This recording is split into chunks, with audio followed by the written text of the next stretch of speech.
আল্লাহ রসুল সাল্লাল্লাহু আলাইহি সাল্লাম একদিন খাবের মধ্যে স্বপ্নের মধ্যে দেখেন, যে সময় মক্কা ছেড়ে মদিনায় চলে আসেন 6ম হিজরিতে, হিজরতের 6 নম্বর বছরে আল্লাহর নবী স্বপ্ন দেখেন কি, যে মক্কায় কিছুগুলা সাহাবা নিয়ে নবী করিম সাল্লাল্লাহু আলাইহি সাল্লাম উমরা করার জন্য গিয়েছেন, উমরা করেছেন, ওনারা যে যন্ত্র নিয়ে গেছেন ওনারা জবাহ করেছেন, কুরবানি করেছেন, এরাম সবই কুরবানির পরিপূর্ণ কাম শেষ করে পরিপূর্ণ করে হজের কাজ তারা কি করছেন, কেউ কেউ মাথা মুন্ডাইছেন, কেউ কেউ চুল কেটে নিয়েছেন। আর কাবা শরীফের চাবি হযরত ওসমান বিন তালহা নবী করিম সাল্লাল্লাহু আলাইহি ওয়াসাল্লামের হাতে তুলে দিয়েছেন, কাবা শরীফের চাবি ওনার হাতে আসছে, ইত্যাদি ইত্যাদি খাব দেখছেন। দেখার পরে নবীদের খাবও তো সত্য হয়, খাব দেখার পরে স্বপ্নে দেখার পরে সাহাবাদেরকে নিয়ে নবী করিম সাল্লাল্লাহু আলাইহি ওয়াসাল্লাম নিজের স্বপ্নের কথা বর্ণনা করেছেন। বর্ণনা করার পরে সাহাবারা উদ্ধৃত হয়েছেন, তারা মুশতাক হয়েছেন, তারা আশিক হয়েছেন, আল্লাহ আমাদের একটা সুবর্ণ সুযোগ আর আল্লাহর ইশারা যে আল্লাহর নবী স্বপ্নে এটা দেখেছেন, গতিকে আমরা নিশ্চয় 2-1 দিনের মধ্যে আমরা কি করব, হজ ওমরার জন্য যত যাবতীয় জরুরত আছে সব কিছু পরিপূর্ণ করে আমরা কাবা শরীফ তাওয়াফ করার জন্য আমরা যাব। তারা তো মুশতাক ছিলেন, তারা আশিক ছিলেন, তাদের জজবাত ছিল যে কোন দিন যেতে পারে কাবা। কারণ আল্লাহ রাসূল সাল্লাল্লাহু আলাইহি ওয়াসাল্লাম কোনোদিন চাইতেন না যে যে জায়গায় জন্ম এই জন্ম জায়গা ছেড়ে এই কাবা শরীফকে ছেড়ে হিজরত করে মদিনায় আসে, কিন্তু অন্তরের মধ্যে খুব বড় আশা নিয়ে গিয়েছিলেন। তো এই খাবের কথা যে সময় আলোচনা হলো, সাহাবারা তৈয়ার হয়ে রেডি হয়ে গেলেন, নবী করিম সাল্লাল্লাহু আলাইহি ওয়াসাল্লামকে বললেন চলেন, যেহেতু আপনি স্বপ্নে দেখছেন, আপনাদের স্বপ্নও সত্য, আর আল্লাহ তাআলা এই স্বপ্ন যে দেখেছেন এর কোনো মাস কোনো বছর নির্ধারিত কোনো কিছু দেখেন নাই যদি, তাহলে চলেন এইটাই আমাদের উপযুক্ত সময়, আমরা চলে যাই। সাহাবাদের কথায় নবী করিম সাল্লাল্লাহু আলাইহি ওয়াসাল্লাম ভাবলেন যে নিশ্চয় এর তো কোনো মাস বা কোনো বছর আমি দেখি নাই, খালি আম হিসাবে আমি স্বপ্নটা দেখেছি। এই বলে আল্লাহ রাসূল সাল্লাল্লাহু আলাইহি ওয়াসাল্লাম 1400 সাহাবা নিয়ে, কত রেওয়ায়েতে আছে 1400, কত রেওয়ায়েতে আছে 1500, কত রেওয়ায়েতে আছে 1700, বেশিরভাগ রেওয়ায়েতের মধ্যে যে আছে 1400 সাহাবা নিয়ে নবী করিম সাল্লাল্লাহু আলাইহি ওয়াসাল্লাম উমরা করার জন্য মক্কার দিকে রওনা হলেন। যেতে যেতে মক্কার থেকে 19 কিলোমিটার দূরত্ব যে সময় রয়ে গেছে, খালিদ বিন ওয়ালিদ তখন ইসলাম কবুল করেন নাই। ওনার একটা লস্করে বাধা দিয়েছেন যে আপনারা কাবা শরীফে যেতে পারবেন না। এই খবর তখন লিডাররা ছিলেন আবু সুফিয়ান, ওনাকে খবর পাঠালেন যে মুহাম্মদ সাল্লাল্লাহু আলাইহি সাল্লাম ওনার সাথীদেরকে নিয়ে কাবা শরীফের হিজরত তাওয়াফ করতে চায় এবং এই জায়গায় উমরা করতে চায়, এটা কী করা যায়। মক্কার মধ্যে মশওয়ারা শুরু হয়ে গেছে, না বাধা দেওয়া শুরু হয়ে গেছে। তখন এই খবর আনার জন্যে হযরত ওসমান গনি রাদিয়াল্লাহু তাআলা আনহুকে মক্কার বুকে জমিনে পাঠাইলেন। নবী করিম সাল্লাল্লাহু আলাইহি ওয়াসাল্লাম পাঠাইলেন যে খবর নিয়ে মক্কার পরিস্থিতি কি, তারা কি বলে। আর ওসমান রাদিয়াল্লাহু তাআলা আনহুকে এই জন্য পাঠালেন, ওনার বংশধর মক্কার মধ্যে বহুত বেশি আছিল, বহুত শক্তি আছিল, ওনার আত্মীয় স্বজন ছিল, যদিও উনি মুসলমান এসে ওনাকে কেউ কিছু করতে পারবো না, যার জন্য ওনাকে পাঠাইছেন। উনি গিয়ে নবী করিম সাল্লাল্লাহু আলাইহি ওয়াসাল্লাম ওনাকে বলে দিয়েছিলেন, তুমি গিয়ে বলবা যে আমরা শুধুমাত্র উমরার করার জন্য আসছি, এই জায়গায় আমরা উমরার কাম পরিপূর্ণ করব, আমরা তাওয়াফ করব আর আমরা ফিরে যাব। কোনো ধরনের কোনো কায়জা ফাসাদ, কোনো ধরনের কথা কাটাকাটি কারোর সাথে কোনো কিছু হবে না। সর্দারদেরকে এগুলো সব কিছু বলা হলো, কিন্তু কেউ মানতে হলেন না। ওসমান রাদিয়াল্লাহু তাআলা আনহু ফিরে আসতে যে সময় একটু দেরি হইল, তখন কাফেরদের তরফ থেকে খবর পাঠানো হলো যে ওসমান রাদিয়াল্লাহু তাআলা আনহুকে মক্কার মধ্যে শহীদ করা হয়েছে, নাউজুবিল্লাহ। এই কথা শুনে সমস্ত সাহাবাদেরকে নিয়ে বয়াত করেছিলেন, এটা বয়াত উকবা সানিয়া বলা হয়। সাহাবাদেরকে নিয়ে বয়াত করেছিলেন হাতে হাত রেখে, ইয়াদুল্লাহি ফাওকা আইদিহিম। আল্লাহ তাআলা কোরআনের মধ্যে বিস্তারিত এই ওয়াকিয়া সূরা ফাতহার মধ্যে বর্ণনা করেছেন যে এই হাত আল্লাহর হাত, এই হাতের মধ্যে হাত রেখে যারা বয়াত করব তারা জান্নাতি। সুবহানাল্লাহ। আর তারা ওয়াদা করেছেন, কি কতগুলো ওয়াদা আছে কোরআনের মধ্যে বিস্তারিত আছে। তো যাই হোক, যে সময় তারা বাধা প্রদান করলেন, করার পরে এমতো জায়গার মধ্যে তিনি আসলেন, সেই জায়গার মধ্যে কয়েকটা মুআজিজা আল্লাহ রাসূল সাল্লাল্লাহু আলাইহি ওয়াসাল্লাম দিয়ে আল্লাহ তাবারক তাআলা বার করেছেন। তার মধ্যে একটা হলো, সে জায়গায় কোনো পানির ব্যবস্থা ছিল না। সাহাবাদের যে সাওয়ারিয়া ছিল, ওনাদের প্রচণ্ড গরমের মধ্যে পানির পিপাসা লেগেছিল, পানি পান করার মতো কোনো কিছু আসছিল না। একটা রিওয়ায়াতের মধ্যে আসছে যে সেই জায়গায় হুদাইবিয়া নামের একটা কুয়া আছে, সেই কুয়ার মধ্যে কোনো প্রাপ্ত পানি আসছিল, বহুত নিচে একটু একটু পানি দেখা যায়, কিন্তু সেই জায়গার থেকে পান করা অসম্ভব, কোনো সম্ভব না। নবী করিম সাল্লাল্লাহু আলাইহি ওয়াসাল্লাম সাহাবাদেরকে বললেন যে তীরটা নিয়ে তুমি কুয়ার মধ্যে দিয়ে দাও। আর অন্য রিওয়ায়াতে আছে নবী করিম সাল্লাল্লাহু আলাইহি ওয়াসাল্লামের সাথে, শুধুমাত্র নবী করিম সাল্লাল্লাহু আলাইহি ওয়াসাল্লামের সাথে চামড়ার যে ব্যাগ আছিল, সে ব্যাগের মধ্যে একটু পানি আছিল, সে পানি দিয়ে কুলি করে দেন কুয়ার মধ্যে, আর সাথে সাথেই সেই কুয়ার পানি পরিপূর্ণ ভর্তি হয়ে যায়। সমস্ত সাহাবারা প্রাণ ঠান্ডা করে পান করে, আর সবার সাওয়ারিকেও পান করে দেয়। সুবহানাল্লাহ। আলোচনা চলতেছিলেন যে আবু সুফিয়ান এবং তাদের পক্ষ থেকে লিডাররা যে সময় এসে পৌঁছিল, আলোচনা হলো, তারা বাধা প্রদান করলেন। কোন সাহাবা মানার জন্য তৈয়ার না, এক একজন সাহাবার জজবাতি তকরির। তার মধ্যে একজন আসলেন হযরত মিকদাদ বিন আসওয়াদ রাদিয়াল্লাহু তাআলা আনহু, বললেন ইয়া রাসূলুল্লাহ, আমরা কি হক না? আল্লাহকে যে আমরা মেনেছি এটা কি সত্য না? আপনি নবী কি সত্য না? আপনি কি খাব দেখছেন এটা কি সত্য না? তাই যদি হয় তাহলে চলেন, আমরা জান দিয়ে দিব, তবু যে নিয়ত করে আমরা বের হয়ে আসছি, কাবা শরীফ আমরা তাওয়াফ করব, আমরা উমরা হজ করব, আমরা করবই। আমরা বলবো না ইযহাবা আনতা ওয়া রাব্বুকা ফাকাতিলা ইন্নাহা হুনা কাঈদুন। ইয়া রাসূলুল্লাহ, আমরা এটা বলবো না যেভাবে বনি ইসরাঈলরা বলেছিল ইযহাবা আনতা ওয়া রাব্বুক, যে তুমি যাও। মুসা আলাইহিস সালামকে বনি ইসরাঈলরা বলেছিল যে আপনি যান, আপনার আল্লাহ যাক যুদ্ধ করার জন্য, আমরা তো এই জায়গায় বসে আছি। মিকদাদ বিন আসওয়াদ রাদিয়াল্লাহু তাআলা আনহু বললেন ইয়া রাসূলুল্লাহ, ইযহাবা আনতা ওয়া রাব্বুকা ফাকাতিলা ইন্নাহা হুনা কাঈদুন। এইভাবে মুসা আলাইহিস সালামের কওমের মতো আমরা বলবো না, আপনি চলে যান, আমরা এই জায়গায় বসে আছি। ইয়া রাসূলুল্লাহ, আপনি যদি সত্য হন, আমরা আপনার খাব যদি সত্য হয়, আর উমরা করার জন্য যদি আমরা নিয়ত করে থাকি, তাহলে চলেন আমরা মক্কার মধ্যে গিয়ে তাওয়াফ করব। যদি এর জন্য লড়াই করতে হয়, নিজের জান দিয়ে দিতে হয়, তবু আমরা দিয়ে দিব, তবু আমরা এই জায়গা থেকে ফিরে মদিনায় আমরা যাব না। আমার বন্ধুগণ, ওমর ফারুক রাদিয়াল্লাহু তাআলা আনহু বললেন ইয়া রাসূলুল্লাহ, আমি যে ঈমান এনেছি এই ঈমান কি সত্য না? আপনি নবী কি সত্য না? যে আল্লাহর দাওয়াত আপনি দিতেছেন এটা কি সত্য না? আপনি যে খাব দেখেছেন এটা কি সত্য না? তাই যদি হয় চলেন, আমি ওমর আগে আগে যাব, কেউ যদি আমার তরবারির সামনে আসে আমি তাকে দুখণ্ডিত করে দিব। এই জন্য যদি আমার জানও চলে যায় আমি দিয়ে দিব, তবু আপনার খাবকে আমি সত্য করায় দেখাবো। জজবাতির সহিত এক এক সাহাবা বলতেছেন তবু আমরা ফিরে যাব না ইয়া রাসূলুল্লাহ, চলেন। আল্লাহর হুকুমে আল্লাহ রাসূল সাল্লাল্লাহু আলাইহি ওয়াসাল্লাম উটনি শুয়ে পড়লেন। কোন জীবনে আল্লাহ রাসূল সাল্লাল্লাহু আলাইহি ওয়াসাল্লাম উটনি এইভাবে সন্ন্যায় একটা শুয়েছিলেন।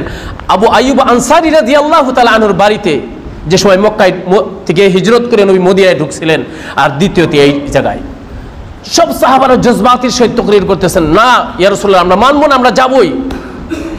কিন্তু আল্লাহ তাবারক তাআলার হুকুম ছাড়া নবী একটা কাজও করে না। ওমা ইয়ানতিকু আনিল হাওয়া ইন হুয়া ইল্লা ওয়াহয়ুন ইউহা। নবী কোনো কথাই নিজের তরফ থেকে বানায় বলে না, যেটা আসমান থেকে আসে এটাই নবী ফয়সালা দেয়। সুবহানাল্লাহ। এত জজবাতি তাকরীরের পরেও নবী করিম সাল্লাল্লাহু আলাইহি ওয়াসাল্লাম ঠান্ডা, কোনো কথা নাই। আবু মক্কার তরফ থেকে কাফেরেরা আসলো, ওনারা চুক্তি করা শুরু করলে 1 নম্বরের শর্ত হলো যে আপনারা এই বছর ফিরে যাওয়া লাগবে। কোনো সাহাবা মানতি নাই। নবী করিম সাল্লাল্লাহু আলাইহি ওয়াসাল্লাম সবাইকে বুঝাইলেন। ওমর রাদিয়াল্লাহু তাআলা আনহু বলেন, ঈমান আনার পরে ইসলামের মধ্যে কোনো জীবনে কোনো ধরনের আমার একটু সন্দেহ আসে নাই, কিন্তু ওই দিন আমার সন্দেহ ঢুকছিল। নবী করিম সাল্লাল্লাহু আলাইহি ওয়াসাল্লাম এত কিছু করার পরে যেসব জবাব পেলাম না, আমি আবু বকর সিদ্দিক রাদিয়াল্লাহু তাআলা আনহুকে বললাম। উনি বললেন, ইবনে মাসউদ আবু বকর সিদ্দিক রাদিয়াল্লাহু তাআলা আনহু আমাকে বুঝাইলো যে একটু শান্ত হন, একটু ধৈর্য ধারণ করেন, ইস্তেগফার করেন। আল্লাহর নবী সাল্লাল্লাহু আলাইহি ওয়াসাল্লাম আল্লাহর হুকুম ছাড়া কোনো কাজ করবে না, এর মধ্যে কোনো ভালো কাজ নিহিত রয়েছে। এইভাবে যে সময় আলোচনা শুরু হলো, 1 নম্বর শর্ত দিলেন কাফেরেরা কি, যে আপনারা এইবার ফিরতে যাওয়া লাগবে। চিন্তা করেন, এহরাম বাঁধতে আসছে, কুরবানির জানোয়ার নিয়ে আসছে, এত আশা করে আসছে, কিভাবে সম্ভব? আল্লাহ রাসূল সাল্লাল্লাহু আলাইহি ওয়াসাল্লাম মানলেন। সাহাবারা বরদাস্ত হইতেছে না। দ্বিতীয় শর্ত হলো যে আপনারা 10 বছর পরে উমরা করতে আসবেন, আর যে সময় উমরা করতে আসবেন আপনাদের সাথে একজনের সাথে কোনো তলোয়ার কোনো কিছু থাকবে না।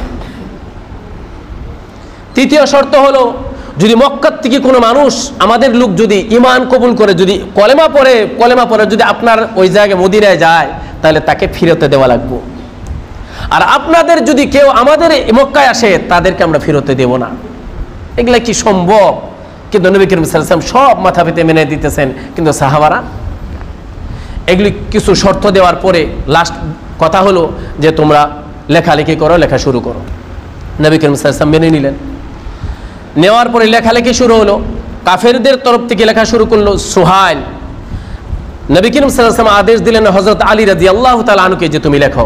লেখা হলো যে বিসমিল্লাহির রহমানির রহিম শুরু করে মুহাম্মাদুর রাসূলুল্লাহর তরফ থেকে লেখা হলো। যে সময় লেখা হয়েছে মুহাম্মাদুর রাসূলুল্লাহ, আবু সুফিয়ান বললেন, আরে মুহাম্মাদুর রাসূলুল্লাহ, রাসূলুল্লাহ কাটো, কারণ রাসূলুল্লাহ যদি লেখো আমরা তো মানবো না, আমি মুহাম্মদকে রাসূল বলে আমরা মানি না, এটা কাটো। এটা শুনে সমস্ত সাহাবারা গজরে উঠলেন। সম্মানিত উপস্থিতি, যে সময় আলী রাদিয়াল্লাহু তাআলা আনহুকে বলা হলো, নবী করিম সাল্লাল্লাহু আলাইহি ওয়াসাল্লাম বললেন কাটেন। আমার বন্ধুগণ, হযরত আলী রাদিয়াল্লাহু তাআলা আনহু রাসূলুল্লাহ সাল্লাল্লাহু আলাইহি ওয়াসাল্লামকে বললেন, ইয়া রাসূলুল্লাহ, যে জায়গায় রাসূলুল্লাহ আপনার নাম একবার লেখা হয়েছে সেই জায়গা থেকে আমি আলী এই নাম কেটে দিতে পারবো না। আমাকে যদি বলেন আমার হাতটা আপনি এর বদলা কেটে ফেলে দিতে পারেন, যে হাত দিয়ে রাসূলুল্লাহ একবার আমি লিখেছি সে হাত দিয়ে আমি রাসূলুল্লাহ কাটতে পারবো না, যদি আমার হাত এর জন্য কাটা যায় আমি পারবো না। আমার বন্ধুগণ, সমস্ত সাহাবারা দাঁড়িয়ে গেলেন, এটা কোনোদিন কাটা যাবে না, কাটা হবে না, যদি এই চুক্তি মানা হয় আমরা মানবো না, এইভাবে দাঁড়ায় গেলেন। আল্লাহর রাসূল সাল্লাল্লাহু আলাইহি ওয়াসাল্লাম নরম হয়ে বললেন, হে আলী, তুমি বলো কোন জায়গায় আমার নাম লেখা রয়েছে আর রাসূলুল্লাহ কোন জায়গায় লেখা রয়েছে। দেখায় দিলেন সাথে সাথে বিশ্বনবী জনাব মুহাম্মদুর রাসূলুল্লাহ সাল্লাল্লাহু আলাইহি ওয়াসাল্লাম রাসূলুল্লাহ মুহাম্মদের বাদে রাসূলুল্লাহটা নিজে হাতে মিটিয়ে দিলেন। সাহাবাদের বরদাস্ত হইতেছে না, রাসূল সাল্লাল্লাহু আলাইহি ওয়াসাল্লাম মিটিয়ে দিলেন, তাও মিটিয়ে দিলেন। যে সময় সাহাবাদের জজবাতের বাইরে হয়ে গেল, আর বরদাস্ত হয় না, আল্লাহ তাআলা এদের অন্তরের ঈমানের জজবাত দেখে সূরা ফাতহ নাজিল করে দিলেন, ইন্না ফাতাহনা লাকা ফাতহাম মুবিনা। ও সাহাবারা রে, আল্লাহ তাআলা ডাক দিয়ে বলেন, তোমরা যে কথাগুলা মানতে তোমার বরদাস্ত হইতেছে না, তোমরা মেনে নিতে পারতেছো না, নবী করিম সাল্লাল্লাহু আলাইহি ওয়াসাল্লাম এর মধ্যে হিকমত রয়েছে, আল্লাহর হুকুমে সব কিছু মেনে নিয়েছেন। এই সুলাহের দ্বারাই, এই মানবতার দ্বারাই, এই বন্ধনের দ্বারাই আমি আল্লাহ ঘোষণা করে দিলাম আজকের থেকে ইসলাম জয়ী হয়ে থাকবে। তারপরের থেকে 10 বছর না, এইটা দাবি মানে নিয়ন্ত্রণ করে বরদাস্ত করে সাহাবারা যে নবী করিম সাল্লাল্লাহু আলাইহি ওয়াসাল্লাম এক একটা কথা মেনে নিয়েছেন, বরদাস্তের বাইরে তাও যে মানছেন, এর প্রতি আল্লাহ খুশি হয়ে তাদেরকে ফতহে মুবিন বলে ঘোষণা করেছেন যে আজকের থেকেই তোমাদের জয় হওয়া শুরু। 10 বছর না, 2 বছর পরেই 10,000 মুসলমান ঈমান কবুল করেছেন। আর 10,000 মুসলমান নিয়ে 8ম বছরে 2 বছর পরে আল্লাহ রাসূল সাল্লাল্লাহু আলাইহি ওয়াসাল্লাম সাহাবাদেরকে নিয়ে মক্কা ঢুকে মক্কা জয়ী করে ফেলে দিয়েছেন। সুবহানাল্লাহ। এই জন্যে আমাদেরকে পরীক্ষা করার জন্য আল্লাহ তাআলা সময়ে সময়ে এরকম পরিস্থিতি দিবেন যে জায়গায় আমরা বাধ্য হয়ে চুক্তি করে আমরা শান্তি বহাল রেখে আমরা চুপ থাকে সবকিছু আমরা মেনে নিব, আমরা আল্লাহর কাছে দিব, আল্লাহর কাছে আমরা দিব, আল্লাহর কাছে আমরা ফয়সালা দিব।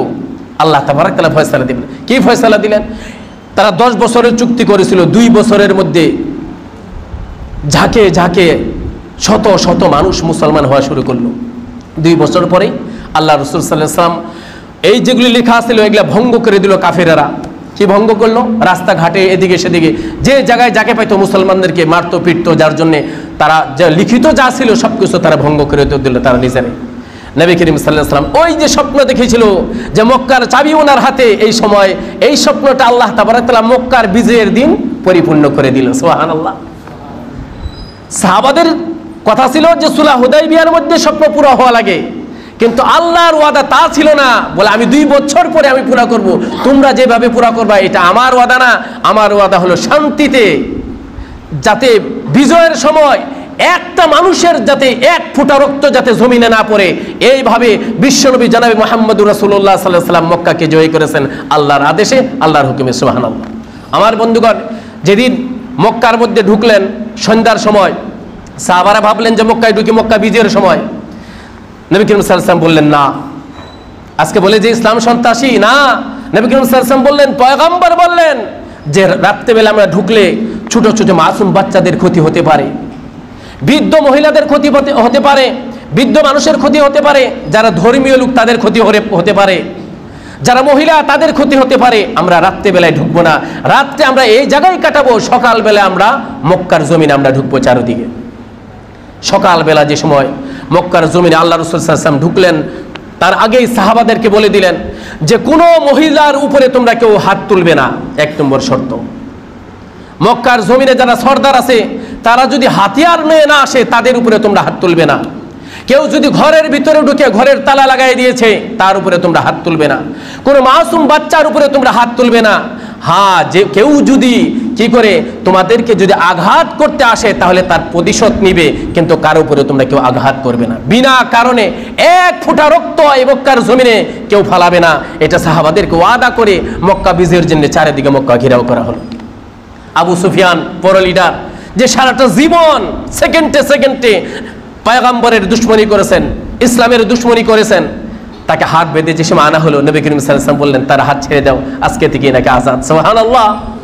আবু সুফিয়ান সাথে সাথেই কলেমা পড়ে মুসলমান হয়ে গেলেন। সুবহানাল্লাহ। ভাই মহতরম, দোস্ত বুজুর্গ, মক্কা বিজয়ের দিন এক বৃদ্ধ মহিলা বহুত কষ্টের সাথে কিছু টানি টুপলা নিয়ে বুঝা নিয়ে দৌড়াইতে দৌড়াইতে একদিকে রওনা করেছেন। আল্লাহ রাসূল সাল্লাল্লাহু আলাইহি সাল্লাম ওই বৃদ্ধ মহিলাকে প্রত্যক্ষ করেছেন, দেখেছেন। ওই বৃদ্ধ মহিলার নিকটে গিয়ে বললেন, মা তুমি কেন এত তাড়াতাড়ি করতেছো, কোন দিকে তুমি যাইতেছো মক্কা ছেড়ে? বৃদ্ধ মহিলা বললেন, তুমি শোনো নাই যে মক্কার জমিনে আজকে মুহাম্মদ ঢুকেছেন, সে মুহাম্মদ সন্তান যাকে পায় তাকে কতল করে, যাকে পায় তাকে মারে। আমি মরণের ভয়ে, আমি তাদের অত্যাচারের ভয়ে আমি মক্কা ছেড়ে আমি পাহাড়ের দিকে রওনা হয়ে যাইতেছি, কোন জায়গায় আমি পালাইতে পারি? নবী করিম সাল্লাল্লাহু আলাইহি সাল্লাম বললেন, মা তোমার এই বস্তুগুলো আমার মাথার উপরে তুলে দাও, তুমি যে জায়গায় যাবা তোমার কষ্ট দিব না, সেই জায়গায় তোমাকে আমি পৌঁছাইয়ে দিব। আমার বন্ধুগণ, এইভাবে মুহাম্মদুর রাসূলুল্লাহ সাল্লাল্লাহু আলাইহি সাল্লাম মক্কা বিজয়ের দিন এই মহিলার বস্তুগুলা মাথার মধ্যে নিয়ে যে সময় রওনা হয়ে গেলেন, সে মহিলা জিজ্ঞাসা করলেন, তুমি কোন বংশের লোক, তোমার নাম কি? আল্লাহর নবী সাল্লাল্লাহু আলাইহি সাল্লাম বললেন, ও মা তুমি যার কথা শুনেছ সে মুহাম্মদ হইলাম আমি, কুরাইশ বংশের আব্দুল্লাহর ছেলে। বললেন, তুমি কি আমাকে কোনোদিন দেখেছো? বলে না। তোমাকে, তোমার নাম আমি শুনেছি মক্কার কুরাইশরা বলে থাকে তুমি নাকি সন্ত্রাসী, তুমি মানুষকে কতল করো, মানুষকে কাটো, তুমি মানুষের উপর অত্যাচার করো। তখন বুড়িমাকে বললেন, তোমার কি আমাকে দেখে মনে তাই হয়? বুড়িমা বললেন, না না, মানুষে তোমার জন্য প্রোপাগান্ডা ছড়িয়েছে। যে মানুষটা আমি মহিলা, আমি চিনি না, কাউকে আমি জানি না, এই সময়ের মধ্যে বিপদের সময়ের মধ্যে যে নাকি আমার বস্তু মাথা নিয়ে আমাকে সহায় করতে পারে, সে কোনোদিন কোনো মানুষকে কোনোদিন কষ্ট দিতে পারে না। আর তুমি যে কলেমা নিয়ে দুনিয়ার মধ্যে দাওয়াত তুমি ফেলে দেছো, আজকের থেকে আমি তওবা করে নিলাম, যা ভুল বুঝেছি আর ভুল বুঝবো না, তুমি আমাকে তোমার কলেমা পড়াই দাও, আমি আজকের থেকে কলেমা পড়ে মুসলমান হয়ে গেলাম। আমার বন্ধুগণ, মক্কা বিজয়ের দিন যারা ঘরের মধ্যে ছিল তাদেরকেও কোনো কিছু করা হয় নাই, সমস্ত মানুষদেরকে মাফ করে দিলেন। আল্লাহ রাসূল সাল্লাল্লাহু আলাইহি ওয়াসাল্লাম মক্কার ঘরে গিয়ে তালহা, ওসমান বিন তালহা রাদিয়াল্লাহু তাআলা আনহুর নিকটে যে চাবি ছিল, এই মক্কার সময় মক্কার কাফের যে সময় তারা আধিপত্য যে সময় তাদের ছিল, একদিন আল্লাহ রাসূল সাল্লাল্লাহু আলাইহি সাল্লাম এই উসমান বিন তালহাকে বলেছে, তালহা যদি তুমি চাবি দাও এই মক্কার ভিতরে আমি 2 রাকাত নামাজ আদায় করে নিব। ওই সময় এই তালহা নবী করিম সাল্লাল্লাহু আলাইহি সাল্লামকে ধাক্কা দিয়ে বের করে দিয়েছিলেন।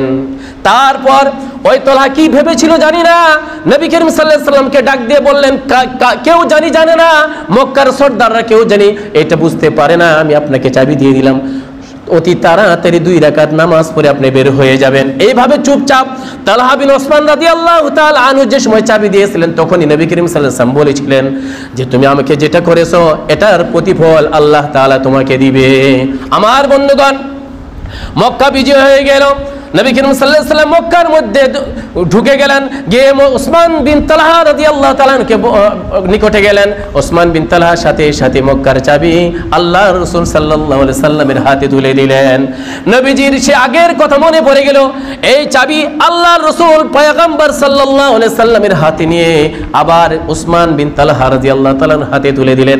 বললেন, ও তালহা তোমার হাতে আমি এই চাবি দিয়ে দিলাম, কিয়ামত পর্যন্ত এই কাবা ঘরের চাবি তোমাদের বংশের মধ্যেই থাকবে, আর কেউ নিতে পারবে না। আজ অবধি সেই ওসমান বিন তালহা রাদিয়াল্লাহু তাআলা আনহুর বংশের হাতেই চাবি কিয়ামত পর্যন্ত তাদের বংশের মধ্যে থাকবে। সুবহানাল্লাহ। তো আমার বলার মকসুদ হইল, এই যে সুলহ হুদাইবিয়ার মধ্যে যে সাহাবারা মানতে ছিল, মানতই না, বুঝতো যে সব উল্টা হইতেছে, দেখা গেল সব উল্টা হইতেছে। আল্লাহর রাসূল হক, কাবা শরীফ জিয়ারত করো, সবারই ইচ্ছা আছে, সবাই যেতে পারে, আজাদ, কিন্তু কাফেরেরা যেতে দিতেছে না। সবার মনের ইচ্ছার বিপরীতে ছিল ফয়সালা, কিন্তু আল্লাহ রাসূল সাল্লাল্লাহু আলাইহি ওয়াসাল্লাম আল্লাহর হুকুম মোতাবেক করতেছিল। আর আল্লাহর হুকুম মোতাবেক করার জন্য আল্লাহ তাবারাক তাআলা ওইটাকে বিজয় ঘোষণা করে দিয়েছেন, ইন্না ফাতাহনা লাকা ফাতাহাম মুবিনা। তার 2 বছর পরে মক্কা বিজয় হয়ে গেল। গতিকে এই যে আমাদের কিছু পরিবেশ যে আমাদের আসার পরে আমরা সংযত হওয়া, এর মধ্যে আল্লাহর সাথে আমরা সম্পর্ক করা, আল্লাহর কাছে আমরা দোয়া চাওয়া, আল্লাহর তরফ থেকে হইতে পারে আমরা সংযত হলে আমাদের উপরে আল্লাহর রহম হবে, আল্লাহ তাবারাক তাআলা এর দ্বারা আমাদের রাস্তা খুলে দিবে।